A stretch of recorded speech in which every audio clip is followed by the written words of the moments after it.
If you share information with coworkers regularly through your job, you've probably written some kind of report. If you did, you probably wrote it in Excel because it's the easiest tool to use to get a custom report out quickly. I've been doing it for the last 10 years through my job as an accountant. My name is Charlie Zigmond, and this is a list of 20 features that I found useful in Excel when writing reports. The first feature is Freeze Panes, which simply allows you to freeze the headers in place so that you can scroll up and down easily in your report. The way that this works is you just select the first cell that you want to be mobile, you hit Freeze Panes, hit it again, and then you can scroll up and down, left or right, whichever way. The next feature is Named Ranges. The way this works is that you highlight a range, you type a name that you want it to be up in this top left corner, and then you can later refer back to that range by just clicking this drop down and selecting which part you want. This can be useful if you only want to update certain sections of your report or apply formatting to an entire section, or if you want to build one large report that then gets later broken out into pages. You can highlight the ranges that you believe makes each page, label them page 1 or 2, and then click them and go through and print what you need. Another feature that I never see people use is Themes, which just allows you to change the colors of an entire range so that each section changes correspondingly all at once. And so you highlight the range you want, you go Page Layout, Themes, and then just pick a theme, and you'll see it changes the colors for the entire range. Each column changes when you do that. The only catch with this feature is that it requires that you use the colors in the first row of this box. Alright, the next feature is if you want to do math on a column, but also like multiplying it 1 times 25, but also have it show what it's supposed to represent, whether that's per pounds or per kilos, the way that you can accomplish that is to press Control 1 on the cell, click Custom, type per pound, put it in quotes, put a space before the per so that it reads the way that a sentence would, and then have numbers at the beginning. And the reason for the number sign is to indicate to Excel that there's going to be an integer in that cell that it will, potentially do math on.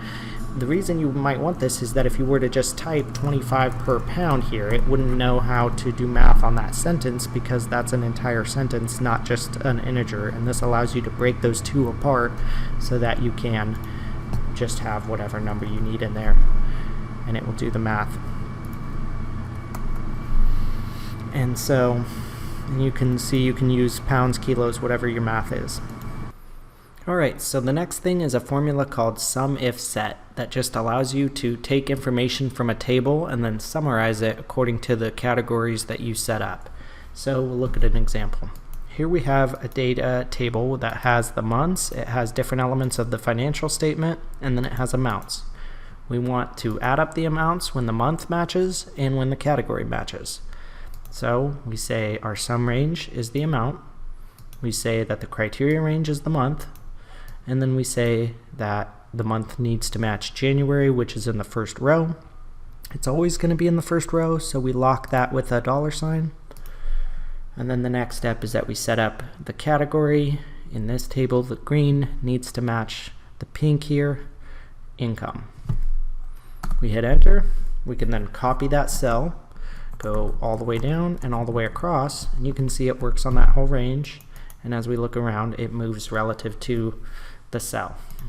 Now, as we change things, so if I say cost of goods sold here, it knows to only add items that say cost of goods sold. Likewise, if I were to take this whole section and let's say I were to set everything to equal to expenses, then it knows to move all of those down into that row. The reason this is useful in reporting is a lot of times you might be looking at a budget and you might have a disagreement about which category the budget belongs in, and this allows you to then specify that and change it relative and not have to come back and rework your totals or change what you're adding.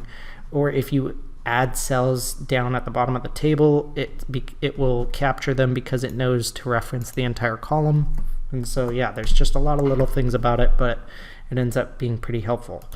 One thing it works really well with is what's called data validation. So this is that same table, but I've set up this feature called data validation, which just allows you to select from a list. And so you can say cost of goods sold, expenses. It lets you control input, and so if you come to the table and change it here, it'll work as well. And that is right here. Data validation, and then you can say allow list, and then you can say January, December, etc. Now this cell becomes a choice, and that works pretty well with this formula because it's relying on the categorizations, and so this ensures that the people who are making those categorizations don't typo or forget to add a column. Another way that you can be a little more effective when you write reports is to consider how you can declutter your report. In this case, I can see 3 things that we can do to make this report a little more readable. We have revenue by month by customer, but the first issue is that everything is in dollar signs, and we kind of just know that, so we don't need to see it 1,000 times. The next thing is that we have decimal place and zeros after it, but you can see they're all just zeros. So we can select decrease decimals here. That gets it down to where it's just the numbers. And then the third thing is that we can hide all of the zeros by just choosing conditional formatting for highlighting the cell rules. Whenever it is equal to 0, we're going to apply a custom format that has 2 really simple characteristics. A fill that is white, and then a font that is white whenever it's 0. Now the gaps show up, and you can see when customers came and went a little more easily. Conditional formatting works in a couple of other ways as well. Another thing that you could do is highlight these and set them equal to a color scale. This will also help the zeros stand out like it did before, but gives you a little color indicator to show that, hey, these ones in green are the highest, red's bad because you got no revenue, and you can go the other direction if you need to with the color scale next to it. So if this were expense, we might want to choose this color scale, where we're happy when they spent no money, but mad when they spent $99. The next thing that you can do if you're writing a report is consider whether or not there are items in it that can be grouped. In this case, we have monthly revenue per customer, but you can see we've built in quarterly subtotals. And so what we're going to do is apply groupings to anything that is before a quarterly subtotal. And so we'll just highlight the range, choose data, and then group, and then we'll repeat that for each range before the quarter.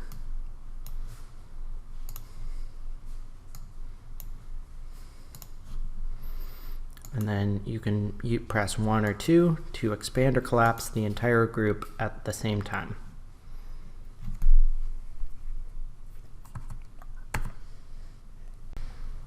Alright, so the next thing that you can do to represent data quickly is to use a feature called Sparklines. And the way this works is it makes a little miniature graph inside of a single cell next to the data that you're trying to represent. And so I'm going to go ahead and highlight this whole range here next to our data set. I'm going to choose Insert, and then I'm going to choose Sparklines, and then Line. And then it wants to know where the data we're trying to represent is. So we're going to grab the entire row, and then we're going to move up to grab all of the other rows. And then we hit OK. And we can see it makes a little visual representation of each customer that can then be resized according to the cell and made into larger graphs. And so you can get a good feel for what's going on with each customer. You can see this person left at that time of the year, and so on and so forth. And then you can change the type of sparkline to also be another type as well. You have line graphs, you have columns that you can do. We'll choose columns over here. So we're going to say, grab this whole range, make sure we're going all the way up. Okay, we have our whole range selected. We're selecting column. We're going to do the same trick with the data range.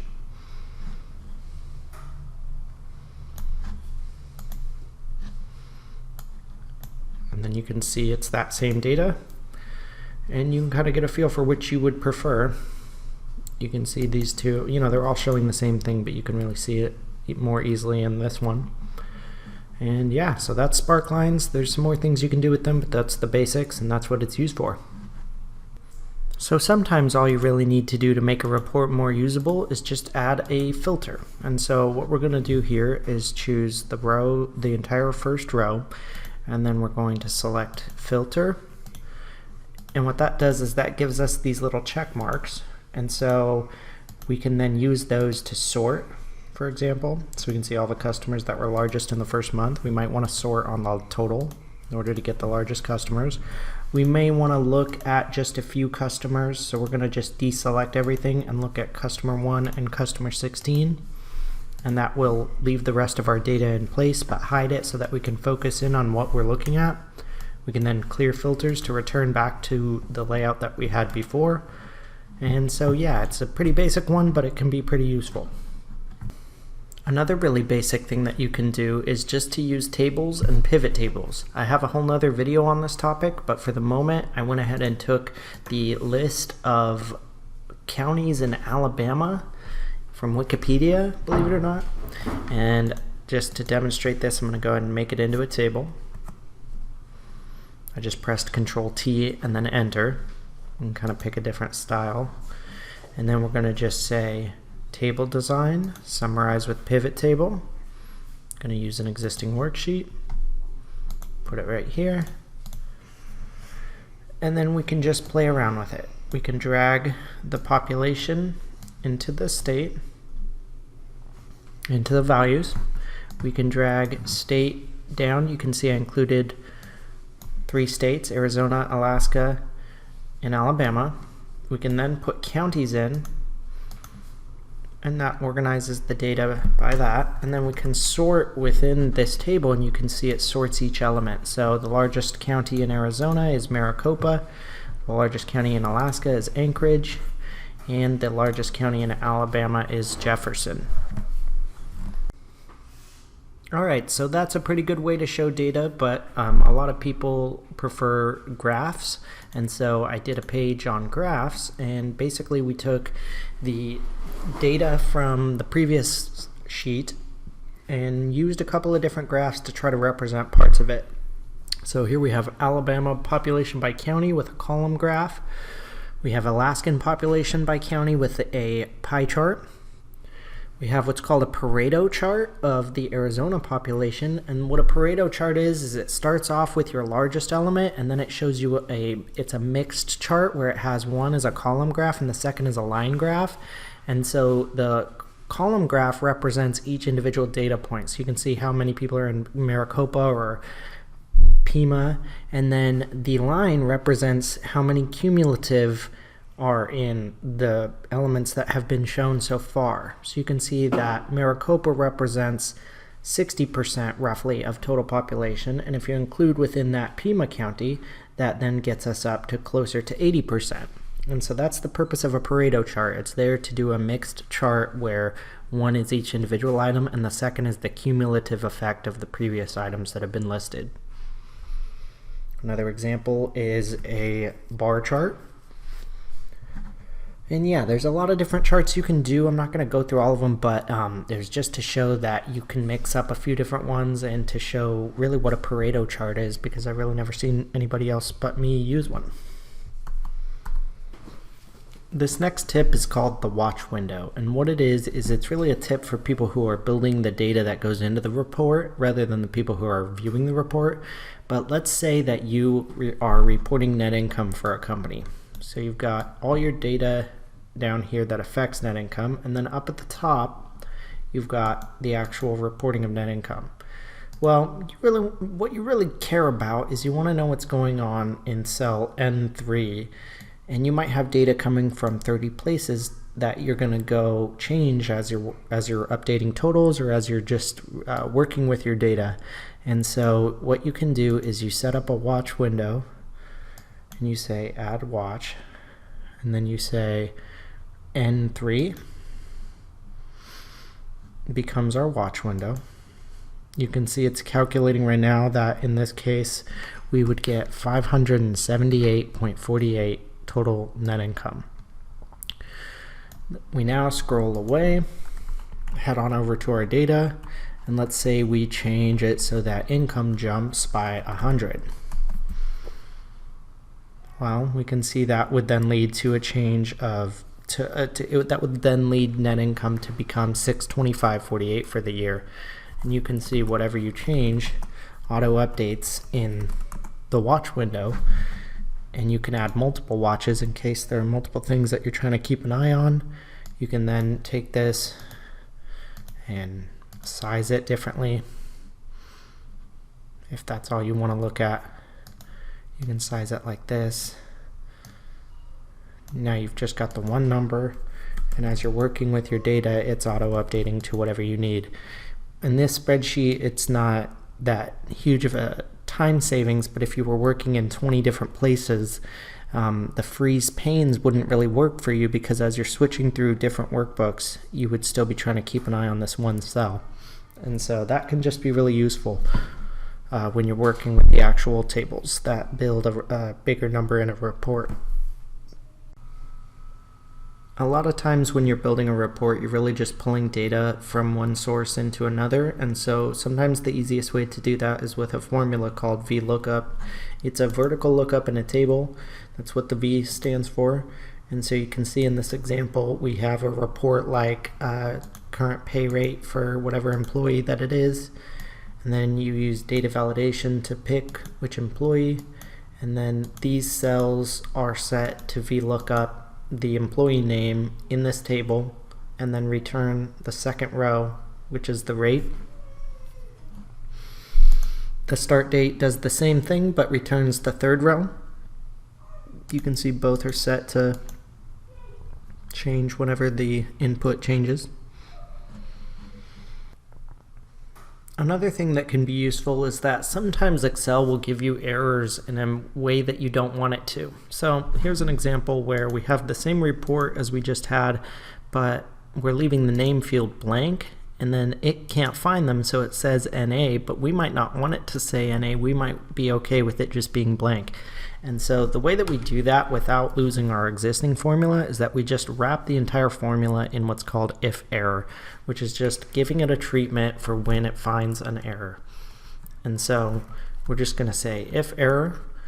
We always do this after, because you really don't know when you're going to get the error until you finish the formula. So you do this after you write whatever. This is generally a wrapper that goes around an already functioning formula, because that's how you're going to find there is an error in the first place. And so what I usually do is I just work the way I'm normally doing. I figure out if I'm going to have an error, and then I come and I just do if error, and that then means that whatever formula you had before becomes the value, and then you just use a comma. You have to specify what the value of error is. Sometimes the answer is 0, but sometimes the best answer is just quotes, because that will then return blanks. And so you can see we have now that same formula. We'll just change the VLOOKUP column to 3. And then here it doesn't know, because since we returned blanks, it now doesn't know how to determine how many years that person has. And so it's another good example of a time where we can just say if error and then wrap it in quotes.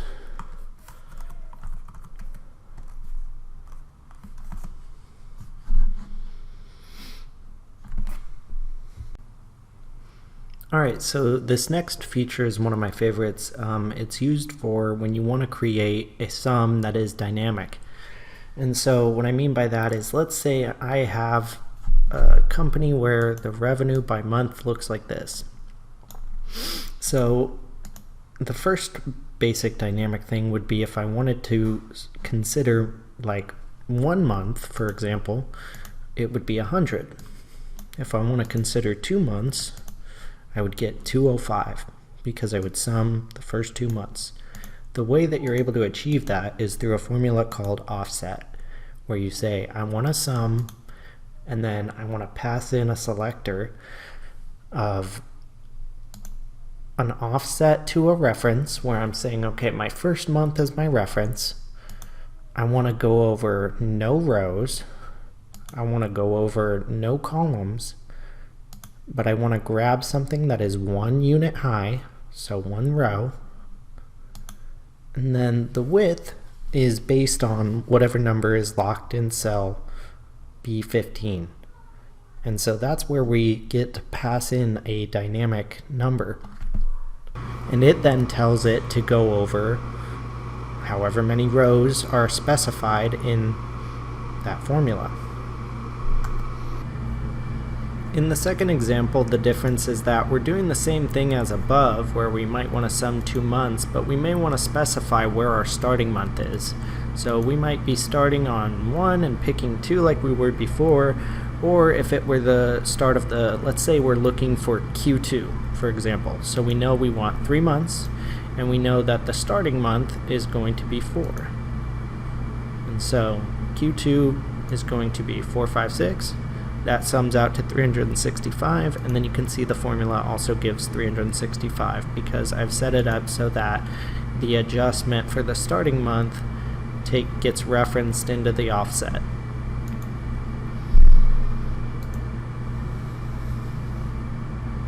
And so you can see I'm offsetting the number of columns by whatever number is specified in the starting month cell. Another useful tip is that you can get used to building your pages in the page layout view. And so to do this, you just select view and then choose page layout. And what it does is it just sets it up as though you were ready to print it, and then you can just do your design with the size of the page in mind. And so this can just be useful in visualizing how things are going to fit. Okay, so the next feature that I've found useful is that sometimes you want to lock ranges so that when you have other people collaborating in your workbook that they are only able to edit the cells that you intend for them to be able to edit. And so the way that this works is kind of counterintuitive. What you do is you actually need to unlock the cells first. And so you highlight the range that you want the person to be able to edit, and then you take off this locked check.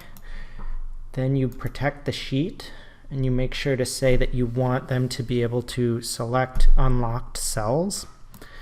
And then you can put a password, but you don't have to, because sometimes it's not about trying to restrict total access. It's just about trying to influence where they select. So you may just want to signify to them, hey, you need to type your numbers in here, and you can do that with this feature, and there's no password element needed if you do it that way. So what this does is it lets them type around in here. They can type whatever they want, but if they try to click over here, or if they try to move down too far, it just does not allow them to, and then they can type whatever they need to in all these cells. And then if they want to undo that, they can then turn off the protect sheet feature, and it can take a password, but like I said, it doesn't have to. Okay, so that can be really helpful when you're locking out individual ranges in a workbook, but sometimes you want input from somebody else and you don't want them to have access to the workbook at all. The best way to handle that is to use data import from a CSV file or from another type of file, maybe a text file or from the web, depending on who you're trying to collaborate with. But I wanted to show a quick example because I've never seen a lot of people use this feature. So what we're going to do is we just have this file on the desktop where we have a example of some input that we might get from another party. We split it out with the commas. We're saving that, and then we're going to Excel, and we're going to just choose data, and then we'll choose from text, and we'll just go ahead and pull this in. You can see it loads up the file, and it uses the commas to understand that there's a separation between this header and this value. And so you can then load it. That then creates your table in your workbook. If you come back to the file, imagine that you're somebody else now. You go back to this file, and let's say you changed this to 333. Maybe this one went up to 585, and then maybe just for fun we even had like a whole nother one here, income 6, and income 6 is just doing really good. maybe, you know, maybe the best one we've had so far. And so we're going to go back to the workbook and choose refresh. And you can see it not only updated the values that we had, but it also pulled in the new value without you having to explain that there was more values in that file. It knew to just go ahead and check the whole file. And so, yeah, that's a good way to encourage collaboration from other departments without having to have them necessarily have access to everything that's in the workbook. There's been a lot of different tips that I've covered in this, but basically if you can combine all of these, you can make your reports a little bit easier to write, a little bit easier to read, and a little bit easier for people to collaborate with you on, and it can just make Excel into a more useful tool. So yeah, thanks for sticking around this long, and thank you for watching.